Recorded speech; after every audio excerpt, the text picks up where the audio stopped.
Hello everyone and welcome back to Strife Solutions. I am of course William Strife and this is Yogscast Complete, or Yogpack if you prefer, a special version of modded Minecraft for us the Yogscast. If you want to play along, you can get the community version of the AT launcher. A link is in the description. Look at me. It looks like I have no neck whatsoever in this power suit. Let's put my helmet back on. There we go. I'm looking pimpin', styling, and absolutely indestructible. So, and of course, never going to get rid of this wonderful atomic disassembler. So anyways, last time around I got to fleshing out the crafted cantina a little bit more. I got the drinks sorted out before, but last time I got a whole bunch of the cuisine and food that the crafted cantina will serve sorted out. Lots and lots of goodies, fun things to munch on, to eat, and fill your belly with. So I got that all sorted out. Granted, there are more things that I could make, but I think that I've made more than enough. I've given the place more than enough variety. And actually, I've got all of these spare enchanting bottles available that I'm not going to really make explicit use of, that at least I can't see in the short term. So I'm going to go ahead and just pop those in frames on the ends of the bar. Amongst everything else, maybe I'll put one in the middle later, just to make it a little bit more symmetrical. But yeah, looking good. So what are we up to this time, guys? Well, as you know, the crafted cantina, it's actually a bit of a front. Freaking cows, I can hear them way over through the wall. As you know, the crafted cantina is kind of a front. The top, the upper level, it's all about serving food and fantastic drinks. But actually, it's about selling illicit goods underneath, the Underbar. So this is something that was complete whenever I was working last time, but the Underbar is right around the corner from the kitchen. As you can see, I used some bloodwood doors from Natura. Look at this place. It's fantastic. It's a little bit more brightly lit than I would prefer, but in order to keep things from spawning down here, we've got some TVs. Yeah. Nyan Cat, absolutely nothing, no signal. More stuff from the Crayfish Furniture mod. Also got a stereo over here. Found out that this does actually play the music discs from Minecraft without actually having to find the music discs. Problem is, I don't think you can turn it off after you've started it. Yeah, fantastic. Also got a couple of buttons and levers over here, so people will be misled into thinking that this is the way that you find our secret stock, the stuff that we don't want people to know about.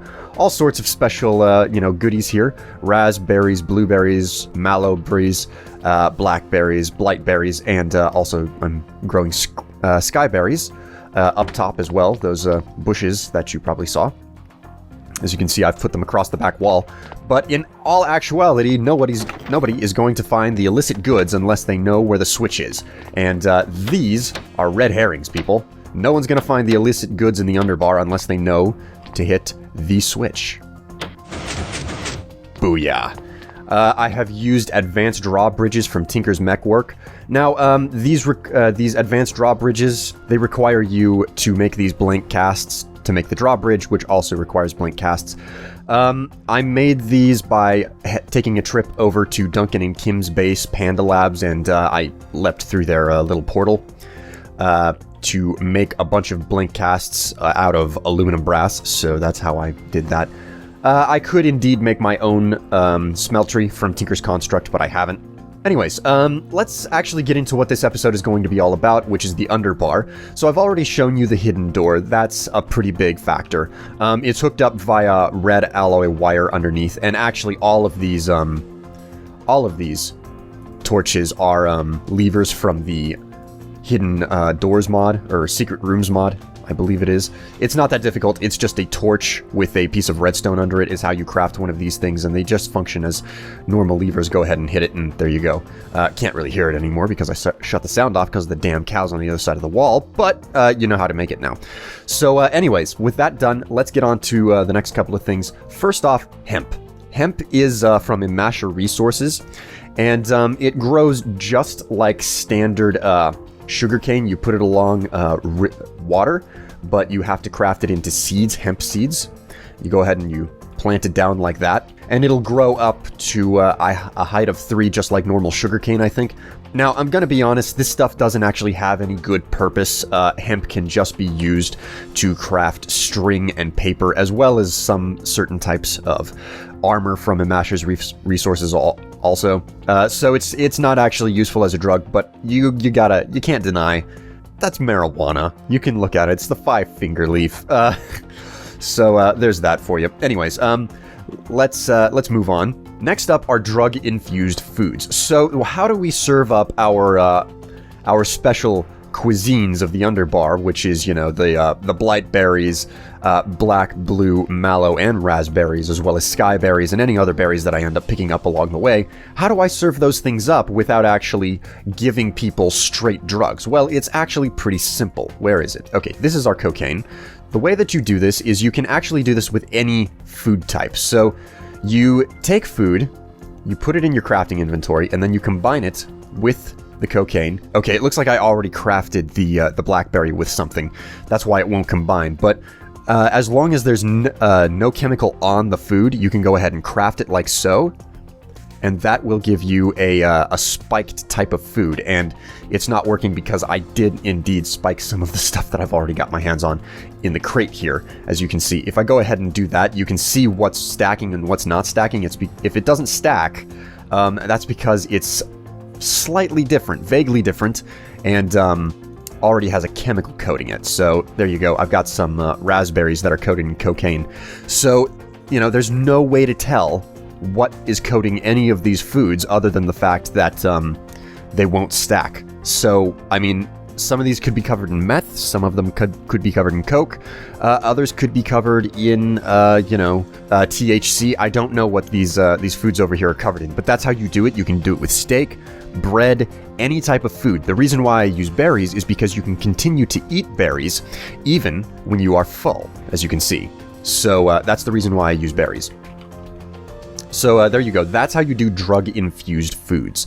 So now let's follow up with something else, something a little bit more interesting, which is illicit potions. Now, as you all know, I am not a fan of magic. It's not something that I'm really terribly interested in getting into. I am all about science. That being said, if there's a market for it, I don't have any particular problem with getting into it. Now, I'm not a wizard. I'm not going to research magic. However, alchemy is a form of chemistry. Now, to get into illicit potions, I'm going to be looking into Zeno's Reliquary. Now, Zeno's Reliquary is a pretty interesting mod. It's made by the same guy who made Equivalent Exchange 2. Equivalent Exchange 3 was not made by the same person. So the guy who made EE2 moved on and handed, the mod off onto someone else, and he made Zeno's Reliquary, which is a pretty interesting and fun mod. It's been around for quite a while, and really from what I see, it is underused. So what I'm going to be getting into are the potions down here. So to do this, what do I want to stock? Well, first of all, splash potions, not really interested in those. We're going to be looking into these standard potions, these vials down here. So to make any potion, you need empty vials, which is composed of a bunch of glass panes, and you get 5 of them. So basically 1 vial to each pane. And then pretty much everything else, you need to create a condensed solvent, which is nether wart, redstone, glowstone dust, and a vial of ordinary water, which is why I've got this water drum over here. Okay, so that is an absolute crap ton of empty vials made. Let's go ahead and make those condensed solvents now. Shift click. Okay, that's pretty much all of the resources that I have on hand to make solvents. Okay, next up, let's make that elixir of digging. So go ahead and shift click there. We can make 8 of these, but I think I'll only make 4. I don't want to overdo it. Gotta have enough of these stuff on hand because I haven't overstocked the basement here. We've only just gotten started. So there we go. We've got a elixir of digging. What's next? What else should we make? How about an elixir of breathing? Just another solvent plus some ink and some redstone. So shift click. We'll make 4 of those as well. Take that out. Next, let's make a potion for ablative protection. This is pretty interesting. It gives resistance to fire and damage for 3 minutes, which means that it's a little bit more expensive. It takes 4 elixirs of fire warding and 4 elixirs of resistance. So let's make those elixirs of fire warding first. Condensed potion, magma, and redstone, so we'll make 4 of those. Then we'll make 4 of the resistance potions, leather, condensed potion, and redstone. 4 of those, and we're going to need a little bit of glowstone as well to make the full stack. Now we're going to get 8 of these, which is more than the other potions, but we'll make do. Now, how about something super, super powerful? Grand Panacea. 30-second regen, heals 6 hearts, cures all ailments. So this is like a super potion. However, it's super expensive as well. It takes 8 elixirs of regeneration, which is composed of 2 redstone, the condensed solvent, and 1 gas tier. Now, most of you should be aware of the fact that gas tiers are not easy to get your hands on, especially if you're not exploiting the magical crops mod, which I'm not really doing. So let's go ahead and make 8 of these elixirs of regeneration. Then we can make ourselves 8 Grand Panacea. And it's not working. Why isn't it working? Let's take a second look here. Elixir of regeneration and... Oh, an elixir of healing. That is a mistake on my part. How do we make the elixir of healing? 2 glowstone and a glistering melon, which is just a melon surrounded by a bunch of gold nuggets. Okay, so with that done, let's go ahead and make the Grand Panacea, which should be 4 of those, plus 4 of those, and a bucket of milk. And there we go, we've got 8 Grand Panacea, and what's more, we've got extra potions left over. So I think that this is enough as far as potions go for the time being. I'll go ahead and chuck the condensed solvent back in there as well. So that's enough for illicit potions. I can always make more in due time, but that's enough for right now. You more or less get the idea of how you go about making this stuff. And but since I am into Zeno's reliquary, I might as well get into making a couple of other very useful items, including the Hunter's Handgun. So the Hunter's Handgun is a type of gun added by Zeno's reliquary with a whole bunch of different type of bullets for it. But what I'm most interested in are the sand shots and the storm shots. But if I'm going to make use of those, I first need to make the Hunter's Handgun, which is composed of a whole bunch of assemblies, including a barrel, a handle, a hammer, a slime ball, and some irons. So let's make this stuff up. I'm going to use blaze rods, buttons, magma cream, etc. Okay, so let's start off with that hammer assembly. To make that, I'm going to need magma cream, iron, and an empty magazine. Now, the empty magazine is composed of iron, glass, and smooth stone. Now, I should have all of that in my inventory. I can make 5 of them, and actually, I'll just make several, because it's probably not a bad idea to have more of those than I need. And go ahead and shift-click. We'll make ourselves the hammer assembly, or the handle. Next up is the barrel, which is iron, magma cream, and some ender pearls. Make 1 of those. Then the hammer assembly, which is a button, magma cream, blaze rod, and some iron. There we go, hammer assembly. And now we can put it all together by using all those 3 parts, some iron, and a slime ball. And there we go, Hunter's Handgun. Perfect. Right-click fires, hold to reload. Okay, so that's great, but if I want to make use of this thing, I'm going to need to create bullets. So the bullets that I'm specifically interested in are the sand bullets, which require neutral shots, as well as the storm bullets, which also require neutral shots. So to start off, let's make a whole bunch of these neutral shots. Say that word a whole lot. So that's gunpowder, golden nuggets, smooth stone, and some iron. So I'll go ahead and shift-click there, and we're going to make a whole bunch of these shots, a stack and a half, or more than a stack and a half. Now, the sand shots are composed of neutral shots, sand, and sandstone. Now, I have all of that in my inventory, so let's go ahead and make, I don't know, 36 of them or so. I guess that's good enough. And then we'll make ourselves some storm shots. So storm shots are a lot more expensive, 8 bullets instead of 4, and just basically anything that passes for blue dye in the middle. So craft that. And now we've got ourselves 64 storm shots. So that's great, but now I need to load them into a magazine. So 8 combined with an empty magazine to fill it up. There we go. We've got 8 full storm magazines, and we can also make some sand magazines. There we go. So with all of that done, I'll go ahead and chuck some stuff away. Okay, so Hunter's Handgun done. Now, because it's raining outside, it gives me a perfect opportunity to give this baby a shot. Now, I don't know if this is going to work, so I'm going to go ahead and stash the storm bullets into my backpack so there's no accident. And, oh dear, it looks like the gun itself is missing textures. So, I have heard stories that if I hold to reload... Okay, there we go. It's full of sand shots. If I shoot this up the sky, and sure enough, bingo. It looks like the stories were right. If you fire a sand shot up into the sky, it shuts the rain off. So the delay is probably quite long. Okay, so with that done, let's test out the storm bullets next. Go ahead and put the sand bullets away. And let's reload this baby. There we go. Oh, what do you know? The color changes with the type of bullet that you have in there. So, storm shots, blue gun. Let's give this a shot and see what happens. Now, it says causes atmospheric weirdness. God knows what I'm going to unleash upon the solution business park. What's going on? Sure enough, it's raining again. Okay, so this is a great way for me to control the weather, so what I'm going to do now is just go ahead and stash that into my backpack. Okay guys, so with the Hunter's handgun off of the list, the only thing left for me to bother with is Sojourner's staff. Okay, I think that's how it said, Sojourner's.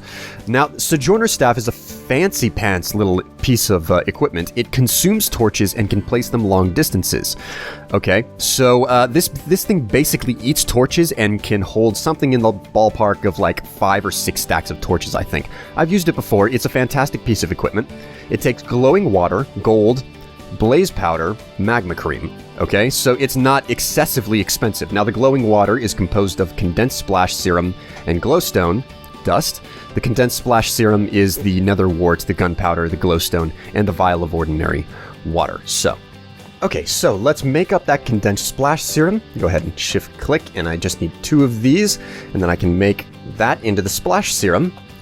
2 of those again, and now I can go ahead and construct Sojourner's staff.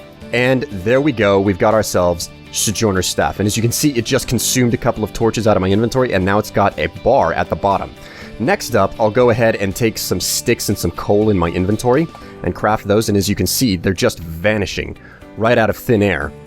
Because, geez, I had 4 stacks of this stuff in my inventory. And oh my god, just too short. So it basically holds something along the lines of 8 stacks of torches inside of it. Now, I can go ahead and right-click and put it down right in front of me, and that just costs 1 torch.